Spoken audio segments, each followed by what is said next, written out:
उसे खोलकर देखा तो वो हैरान रह गई। उस कागज के अंदर एक गुलाब का फूल था, लेकिन उसके साथ एक नींबू और एक सिंदूर की डिब्बी भी थी। ये क्या है? लव लेटर की जगह ये सब? उसने कुछ सोचा और फिर नाक चढ़ाते हुए, जरूर ये मोहन का ही काम है। उसने उस कागज को फिर से लपेटकर अपने सिरहाने रख लिया। कल खुद उससे मिलकर ये पोटली उसे वापस कर दूंगी। बेवकूफ कहीं का, कुछ भी करता रहता है। उसने आंखें बंद की और नींद की आगोश में चली गई। करीब 1 घंटे बाद उसे अपने पैरों पर कोई गीली चीज रेंगती हुई महसूस हुई। वो चौंकते हुए जागी तो उसकी आंखें खौफ से बड़ी हो गई। उसने देखा कि एक भयानक शैतान उसके ठीक सामने जमीन पर बैठा हुआ है। उसके सर पर 2 बड़े बड़े घुमावदार सींग हैं और एक भी बाल नहीं। उसकी चमड़ी बहुत ही भयानक है।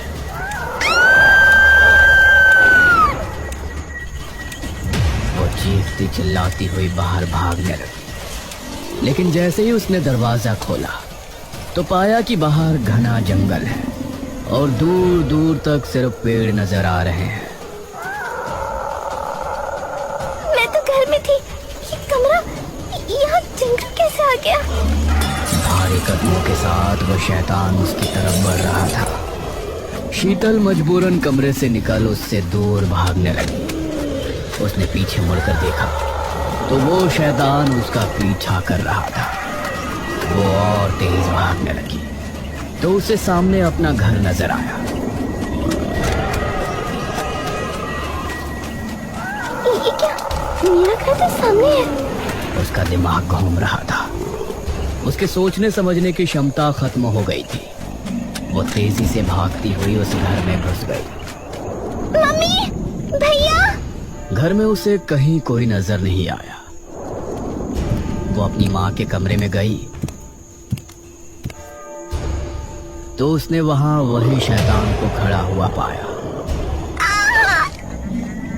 उस शैतान के मुंह से हरा धुआं निकला जिसने उसे चारों तरफ से घेर लिया। बाकी तीनों सदस्यों को इसकी कुछ खबर नहीं थी कि शीतल के साथ क्या हो रहा है। ना ही उनको उसके चीखने चिल्लाने की आवाज सुनाई दे रही थी।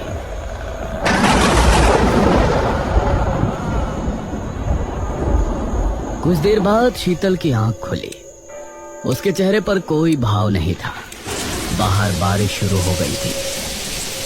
वो खिड़की से बाहर कूद गई। अरे रेनू का बेटा, बाहर कपड़े सूखने डाले हुए थे, उन्हें उतार लाओ। रेणुका कपड़े उतारने मोहित के साथ घर से बाहर निकली तो सामने का मंजर देखकर दोनों की आंखें हैरानी से फटी रह गई। शीतल मिट्टी के ढेर के पास बैठी हुई है।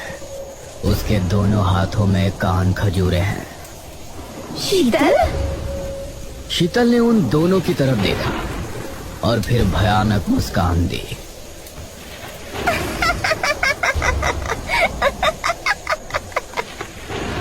उसके बाद वो बेहोश हो गई। भैया, ये से हुआ क्या है? इसे उठाओ जल्दी।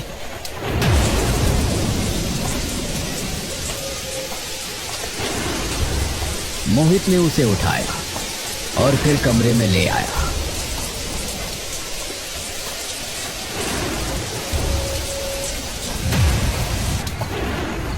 उसकी हालत देखकर कौशल्या बहुत डर गई। माँ, अब हम और देर नहीं कर सकते।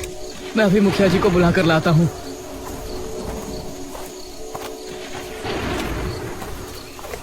मोहित मुखिया के पास गया और उसे सब कुछ बताया।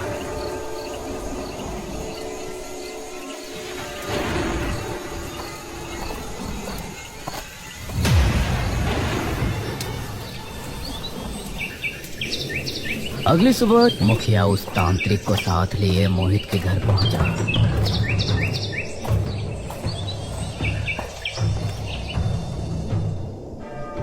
जिस बच्ची के बारे में तुम बता रहे थे वो कहाँ है? जी, वो मेरी छोटी बेटी शीतल अपने कमरे में है।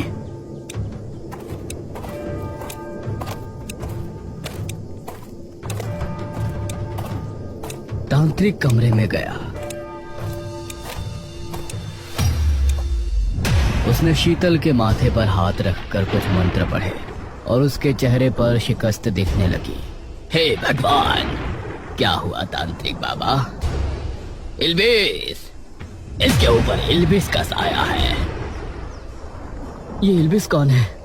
शैतान, सबसे बड़ा शैतान। इल्बिस से बड़ा कोई शैतान नहीं। अगर वो इतना बड़ा शैतान है तो इतनी बड़ी दुनिया में वो मेरे परिवार के पीछे ही क्यों पड़ा है? वो खुद से पीछे नहीं पड़ा है, किसी ने उसे लगाया है। कोई है जो तुम्हारे परिवार की खुशियों को खत्म होते देखना चाहता है। हमारा तो कोई दुश्मन भी नहीं है। तभी पूजा के मुंह से एक शब्द निकला। सुगना। सुगना? हाँ मोहित, याद है उसने क्या कहा था कि वो तुमको पाने के लिए कुछ भी कर सकती है। तुमने उसे ठुकरा दिया मेरे लिए, इसीलिए वो इसका बदला तुम्हारे परिवार को खत्म करके लेना चाहती है। वो मुझे भी खत्म कर देगी। ये कहकर पूजा की आंखों से आंसू निकलने लगे और अब मोहित को गुस्सा आ गया। नहीं, मैं किसी को कुछ नहीं होने दूंगा। बाबा कुछ बताइए, मैं मेरे परिवार को कैसे बचा सकता हूँ? तुम्हारे दुश्मन ने इल्बिस को तुम्हारे पीछे लगाया है। इसके लिए उसने गुड्डी क्रिया का इस्तेमाल किया होगा।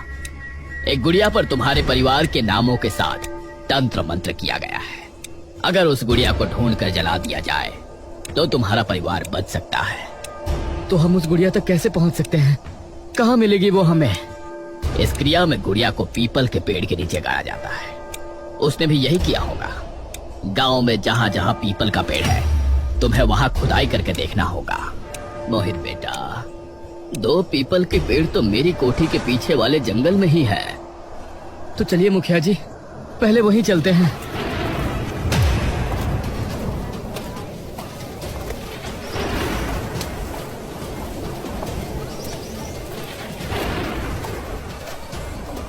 मोहित पूजा, मुखिया और तांत्रिक को लेकर मुखिया के घर के पीछे वाले जंगल पहुंचा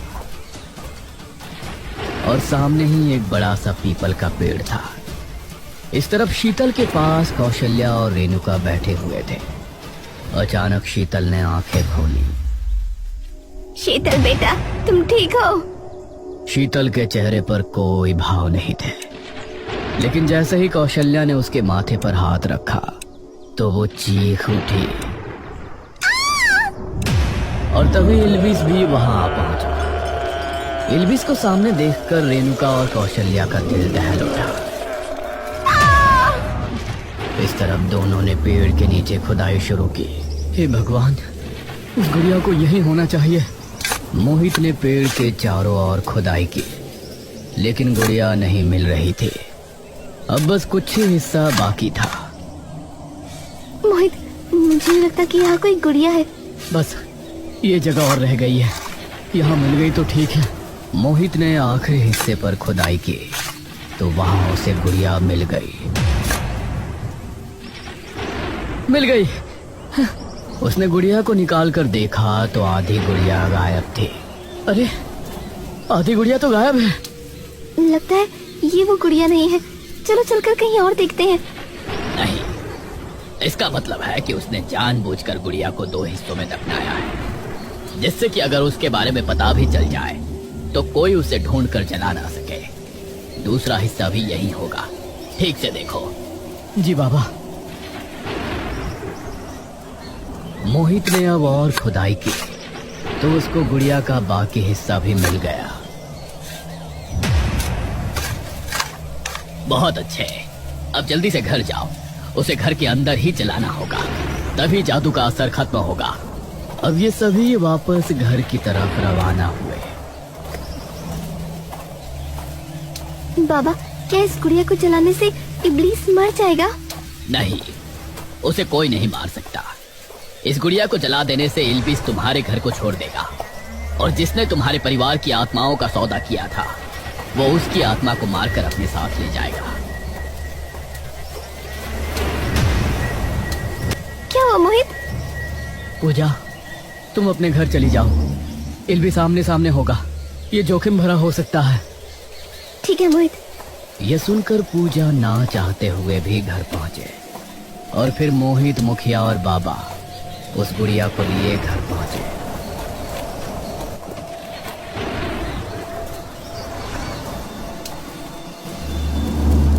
इन्होंने देखा कि शीतल छत से उल्टी लटकी हुई थी। कौशल्या और रेणुका घर के एक कोने में खड़ी कांप रही थी और इल्बिस उनकी तरफ बढ़ रहा था। रुक जा इल्बिस। ये सुनकर इल्बिस ने पलटकर बाबा की तरफ देखा।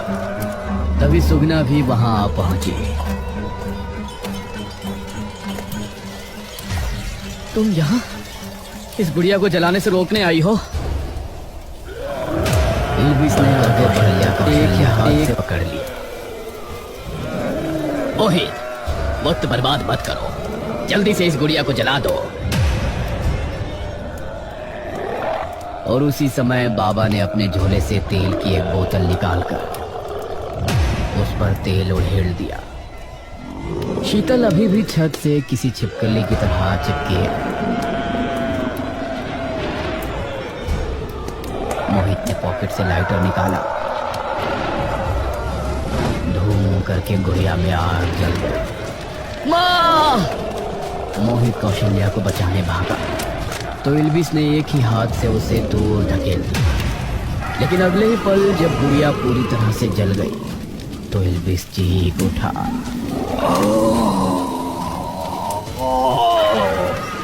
और उसने कौशल्या को छोड़ दिया। तभी शीतल भी छत से नीचे पर आ गिरी। इल्बिस चीखता चिल्लाता वहां से भाग निकला। माँ, आप ठीक हो? हाँ।